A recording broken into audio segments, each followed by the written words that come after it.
Hello बच्चा लोग, this is Gopal sir and welcome to Edu Boosters. आज हम लोग डिस्कस करेंगे एजेंट्स ऑफ पॉलिनेशन।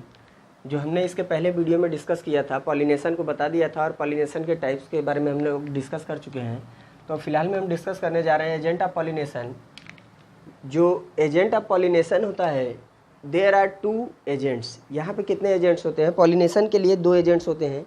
जैसे कि हम किसी कार्य को कराने के लिए बहुत सारे एजेंट्स की आवश्यकता होती है। किसी कंपनी की एडवर्टाइज़ के लिए या कोई कार्य कराने के लिए हमको लोगों की आवश्यकता पड़ती है। वैसे ही यहाँ पे हमको फ्लावर की बात करते हैं तो फ्लावर में पॉलिनेशन यानी मेल फीमेल गैमेट्स को मिलाने के लिए कुछ एजेंट्स की आवश्यकता होती है। वो एजेंट्स क्या हो सकते हैं? वो 2 टाइप्स के होते हैं। एक होता है एबायोटिक, एक होता है बायोटिक। यानी कि अगर हम ऐसे डायरेक्टली देख लें तो एक जीवित रूप से होता है, एक निर्जीव टाइप का होता है, जहाँ पे हम कुछ नॉन लिविंग पोर्शन देखते हैं और कुछ लिविंग पोर्शन। जो लिविंग की बात की जाती है वहाँ पे होता है, जो लिविंग है वो लिविंग में इंसेक्ट हो गया, बर्ड्स हो गया और बैट्स है। जो हम नॉन लिविंग देखते हैं वहाँ पे वाइंड है यानी विंड है, वाटर है। ये अनसर्टेनिटी होता है इसमें, क्योंकि अनिश्चितता होती है। भाई अगर किसी कार्य को आपको बोला जाए कि आप ये चॉक, आप ये मार्कर सामने वाले सर को दे के आओ, तो आप क्या करोगे? ले जाके दे सकते हो। लेकिन यहाँ पे हम इस मार्कर को रख दें या किसी पेज को रख दें, इस पेज को दे बच्चे को कि बोले आप उस सर को दे के आओ, तो वो ले जाके दे सकता है। लेकिन हम यहाँ पे रख दें और वेट करें कि हवा आएगा, हवा के जरिए उस सर के पास जाएगा, तो ये जा सकता है? भाई अनिश्चितता है ना। हवा चली तो जाएगा, नहीं चली तो नहीं जाएगा। और चलने के बाद भी क्या वो क्लियरिटी है? क्या सर ऐसे पूरे हाथ को फैला के चारों तरफ बैठे हुए हैं कि ये उड़ के आएगा ये पेज और सर रिसीव कर लेंगे? तो यहाँ पे अनसर्टेनिटी होती है। क्या यहाँ पानी की बहाव इतनी तेज आएगी कि सर के पास ही ये पानी इधर की दिशा में न जाके सर के दिशा में जाएगी? तो यही चीज़ होता है कि पॉलन ग्रैन को यहाँ पे अनसर्टेन कहा जाता है ये एबायोटिक वाले में। क्योंकि पॉलन ग्रैन को अगर यहाँ पे हमने मान लिया ये एक मेल फ्लावर हो गया, ये एक फ्लावर है जो मेल है और यहाँ पे एक फीमेल फ्लावर है। अगर यहाँ पे हवा खूब तेजी से चला तो हवा का क्या रुख ऐसा ही हो सकता है कि ये पॉलन ग्रैन को उड़ा के इसी के पास लेके आए। हो सकता है ये ऊपर से निकल जाए, हो सकता है इधर से निकल जाए। तो यहाँ पे ये केसेस आपको देखने को मिल जाते हैं। एबायोटिक जो होता है यानी नॉन लिविंग जो केसेस होते हैं उनमें अनसर्टेनिटी देखी जाती है, निश्चितता नहीं होती कि ये पॉलिनेशन करा ही देंगे। इसलिए यहाँ पे जो शेप साइज की बनावट होती है और पॉलन ग्रेन की भी जो बनावट होती है, फ्लावर की जो बनावट होती है, वो थोड़ी सी डिफर हो जाती है।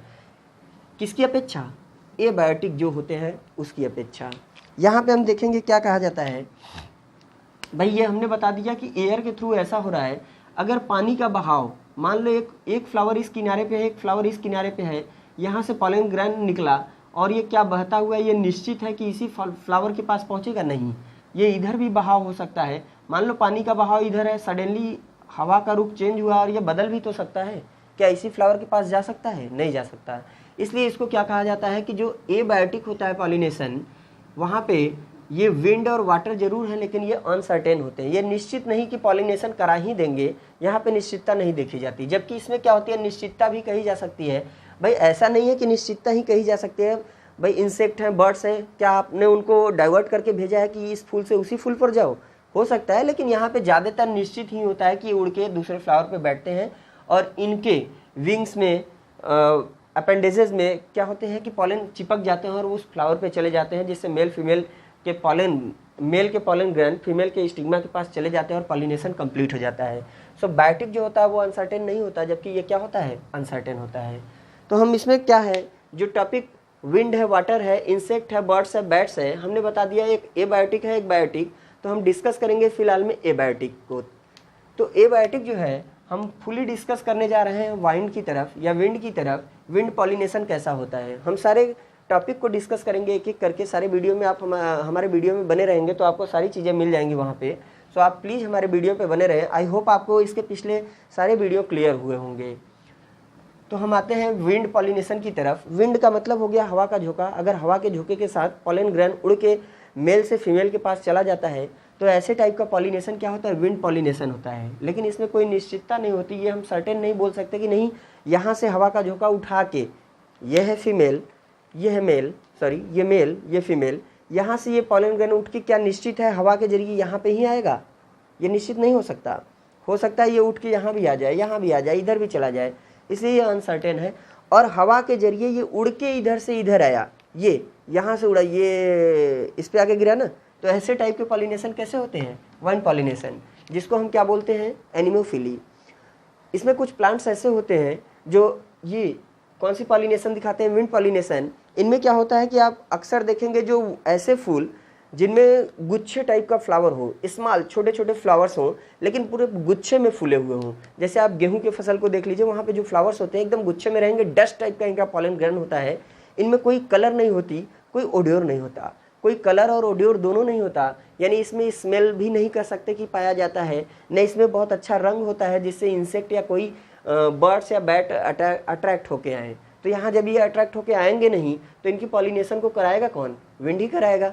तो विंड पॉलिनेशन, इसीलिए यहाँ पे ये फ्लावर कैसे होते हैं, स्मॉलर इन साइज होते हैं, गुच्छे में ग्रुप में होते हैं और डस्ट की तरह इनका पॉलन ग्रैंड गूंजा रहता है। आप उसके पास चले जाएं तो जो एलर्जिकल पर्सन होते हैं उनको तुरंत छींक आने लगेगी, क्योंकि ये हवा में ऐसे फैले हुए होते हैं। इनकी रेंज होती है, अभी हम रेंज भी बताएंगे कितनी डिस्टेंस को ये तय करते हैं। जैसे plants like coconut palm, date palm, cannabis जो भांग का पौधा होता है, मैज मक्का बाजरा जो आप लोग खाते हैं, walnut, oat, grasses and most temperate trees. जो टेम्परेट ट्रीज होते हैं वहाँ पे हम लोग क्या देखते हैं, सो वाइन पॉलिनेशन। यहाँ पे ऐसी पॉलिनेशन देखी जाती है जो वाइन के जरिए होता है। देन आते हैं क्या, pollens are carry to 100 of kilometres away by winds. इनके जो पॉलन ग्रैन होते हैं हमने बोला डस्ट की तरह होते हैं, डस्ट की तरह होते हैं जो हवा में क्या होंगे, घुल जाएंगे और हवा के साथ कई किलोमीटर, 100 किलोमीटर रेंज दिया हुआ है, 100 ऑफ किलोमीटर, तो इतनी डिस्टेंस से तय करके चले जा सकते हैं। भाई अगर इस बीच उनको फीमेल पार्ट से मुलाकात हो गया तो वहाँ पॉलिनेट कर देंगे, अन्यथा वो चले जा सकते हैं। क्लियर। सो हम आते हैं इसके नेक्स्ट टॉपिक की तरफ, जो ये है कि वाइन पॉलिनेशन या wind pollination flowers so various type of modification. यहाँ पे डिफरेंट टाइप के मॉडिफिकेशन होते हैं जो ऐसी पॉलिनेशन के लिए डिपेंड होता है। ऐसा पॉलिनेशन कराने के लिए फ्लावर में ऐसी शेप, साइज और पॉलन ग्रेन में भी ऐसा बनावट होना चाहिए, तब तो ऐसा पॉलिनेशन आपको देखने को मिल जाएगा।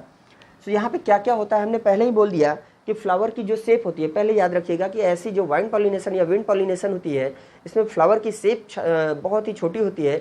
ये ग्रुप में होते हैं, हैंगिंग होते हैं, और मेल वाले जो स्टैमेंस होते हैं वो हैंग किए होते हैं, फीमेल के हैंग स्टैमेन होते हैं, जिससे क्या हो कि मेल के स्टैमेन ऐसे निकले, यहाँ से पॉलन ग्रेन निकले और फीमेल की तरफ जाए तो वहाँ चिपक जाए। ये स्मूथ ही होते हैं। जरा हम इस पर डिस्कस करते हैं directly. The flowers are small. यहाँ फ्लावर्स कैसे होंगे, हमने बोला ना फ्लावर्स की साइज जो है इतनी लार्ज ना होके इतनी छोटी छोटी, ये ग्रुप में होंगे। ये ग्रुप में होने से क्या होता है कि मान लो यहाँ से फ्लावर जो मेल पार्ट यहाँ से रिलीज हुआ, पॉलन ग्रेन यहाँ से मान लो बहुत सारे पॉलन ग्रेन एयर के जरिए निकल के ट्रेवल कर रहा है। यहाँ पे फीमेल फ्लावर है, बहुत सारे ग्रुप में हैंग किए हुए हैं, एक दो तो नहीं, मेनी नंबर्स होते हैं फ्लावर्स के यहाँ पे।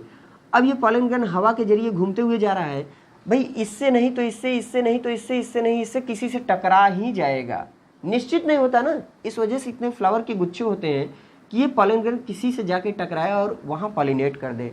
तो फीमेल पार्ट रिसीव करने के लिए इंतजार में होती है कि यहाँ से मेल आए, लेकिन हवा का झोंका ऐसा है कि उसको भी बदल के लेके चला जाता है। तो बहुत से प्रॉब्लम आते हैं मेल फीमेल को मेट करने में। देन आता है huge number of pollens. Huge number of pollens का मतलब क्या होता है कि जब हवा के जरिए ये जाना है और पॉसिबिलिटी नहीं है कि फीमेल के पास ये पहुँच सकता है या नहीं पहुँच सकता, तो यहाँ नंबर में जब क्या होंगे, पॉलेंस ज़्यादा होंगे, पॉलन ग्रेन ज़्यादा होंगे, तो शायद ये पॉसिबल हो जाए कि यहाँ से ये गुजरें। 10-12 की ऐसे ग्रुप जा रही है, छोटे छोटे फ्लावर हैं, यहाँ से ऐसे गुजरा, ये दो इधर ये दो इधर मिस हो गए, लेकिन ये दो तो इस फ्लावर से टकरा गया ना। टकराने के बाद क्या होगा कि इस पर रिसीव कर लिया जाएगा और पॉलिनेशन पॉसिबल हो जाएगा। यही केस होता है। इस वजह से यहाँ पे क्या होता है, ह्यूज नंबर ऑफ पॉलेंस। ठीक है। देन आता है ह्यूज नंबर ऑफ पॉलेंस में ही आप एक चीज़ याद रखना कि सिंगल फ्लावर ऑफ कैनाबिस, जो कैनाबिस होता है वहाँ पे आप एग्जाम्पल देख लेंगे भांग का, इसके पास हमने क्या लिखा है 5, साइड में याद रखिएगा 5 LPG। LPG गैस की बात नहीं हो रही है क्योंकि ऑलरेडी बहुत महंगी चले, यहाँ पे आप लोग LPG की बात मत करिएगा क्योंकि वो मिलेगा नहीं इस रेट पे हवा में। आप जो देख रहे हैं वहाँ ध्यान दीजिए। 5 लाख क्या पॉलन ग्रेन्स रिलीज करता है कौन, भांग का पौधा। 5 लाख पॉलन ग्रेन्स रिलीज होते हैं, इसीलिए तो आसानी होता है कि ये फीमेल पार्ट पे जाके मिल सकते हैं। देन आते हैं नेक्स्ट पॉइंट की तरफ। The stamens are long and the stamens are long. Stamens कैसे होते हैं, यहाँ पे स्टामेंस इनके लॉन्ग होते हैं। जैसे मान लो ये कोई फ्लावर है जिसमें विंड पॉलिनेशन पाया जा रहा है, तो इनकी स्टामेंस थोड़े लंबे होंगे। स्टामेंस लंबे होने से क्या फ़ायदा होगा कि यहाँ से ये झूलते रहेंगे, हैंग किए होंगे और पॉलेंस निकलेगा और आउटर साइड एयर में उड़ते हुए दूसरे फ्लावर को पॉलिनेट करने में आसानी होती है। अगर ये यहीं पे रह जाएं तो ये उड़ के निकलेगा और इसी के किससे, कार्पल सेपल्स, पेटल्स इन्हीं से चिपक के रह जाएंगे, बाहर नहीं जा सकते ना। तो इसलिए इनका जो साइज होता है वो कैसा होता है, लार्ज और आउटर साइड में निकले हुए होते हैं। The stamens are long and hang outside, इसलिए ये आउटसाइड में हैंग किए होते हैं। क्लियर है, ये पॉइंट आपको अच्छे से क्लियर हो गया होगा, क्योंकि ये हैंग क्यों होते हैं, यहाँ से निकले रहेंगे तब तो पॉलन निकलेगा, अब प्रेशर से फटते हैं जिससे हवा में ये फैले और दूसरी तरफ चले जाएं, हवा के जरिए फीमेल पार्ट की तरफ या स्टिग्मा की तरफ अट्रैक्ट होकर तो नहीं जा सकते, लेकिन एयर के जरिए वहाँ तक पहुँच सकते हैं। देन आता है द पॉलेंस आर स्मॉल, जो पॉलेंस है, सॉरी ये हमने यहाँ पे देखा ना, the stamens are long and hang outside. Clear.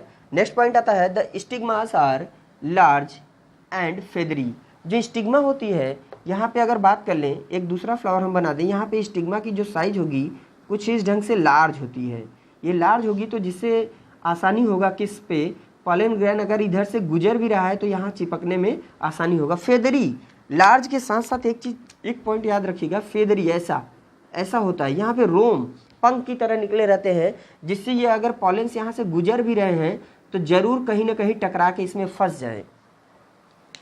नहीं समझ में आया? आप कोई भी चीज़ ऐसा लीजिए जिसको आप कहीं छोड़ दीजिए, जैसे पानी में आपने किसी चीज़ को फेंका है, अगर वहाँ पे स्मूथ है, जो सरफेस है वो स्मूथ है तो वो सीधे चला जाएगा बहाव के जरिए, लेकिन वहाँ घास उगे हुए हैं या काई लगा हुआ है तो उसमें जाके क्या होता है, फंस जाता है। सेम अगर एल्गा वहाँ पे ग्रोथ किए हैं तो उसमें क्या होता है, कोई भी कण उसमें फंस जाएंगे और रुक जाएंगे। सेम वो केस यहाँ पे भी आप देख सकते हैं कि स्टिग्मा में क्या होता है, ये स्टिग्मा की पार्ट स्टिकी होती है प्लस फेदरी होती है, यहाँ पे हेयर लाइक प्रोजेक्शन होता है, स्मॉल हेयर लाइक प्रोजेक्शन, जिसमें क्या होते हैं, यहाँ से जो पॉलेंस ग्रैन्स होते हैं छोटे छोटे, ये अगर इधर से गुजर भी रहे तो एक दो कण भी फंस गया तो पॉलिनेशन पॉसिबल हो जाएगा। आप कहोगे कि एक दो कण, हाँ एक दो कण से ही पॉलिनेशन तो होना है, और ये पॉसिबल क्यों है, क्योंकि each ovary have single ovule, प्रत्येक ओवरी के पास एक सिंगल ओव्यूल होता है जो पॉलिनेशन कराने में आसानी प्रदान करता है। नेक्स्ट पॉइंट पे आते हैं, the pollens are small, pollens कैसे होंगे, स्मॉल होंगे, हमने दिखा दिया, स्मॉल होंगे, स्मूथ होंगे, बहुत ही स्मूथ होंगे, चिकने, जिससे ये हवा में आसानी से उड़ सकें, कोई सरफेस टेंशन इसमें ना हो। ड्राई, सूखे हुए होंगे, अगर ये नम टाइप के होंगे तो क्या होगा, कहीं भी चिपक जाएंगे ना, इससे ड्राई होते हैं कि जहाँ स्टिग्मा स्टिकी होता है, स्टिग्मा स्टिकी होगा उसी पे जाके चिपके। देन एंड लाइट वेट, और वेट इनकी कैसी होती है, बहुत ही हल्की होती है, इनकी वेट कैसी होती है, लाइट वेट। अगर जिसका वेट लाइट होगा ये आसानी से जा सकता है, अगर वेट इसका ज़्यादा वो हो, भारी हो, तो ये क्या होगा, ट्रेवल नहीं कर सकता हवा में। देन आता है each ovary have single ovule, जो ओवरी होता है, इस ओवरी के पास, each ovary have single ovule, प्रत्येक ओवरी के पास सिंगल ओव्यूल होता है।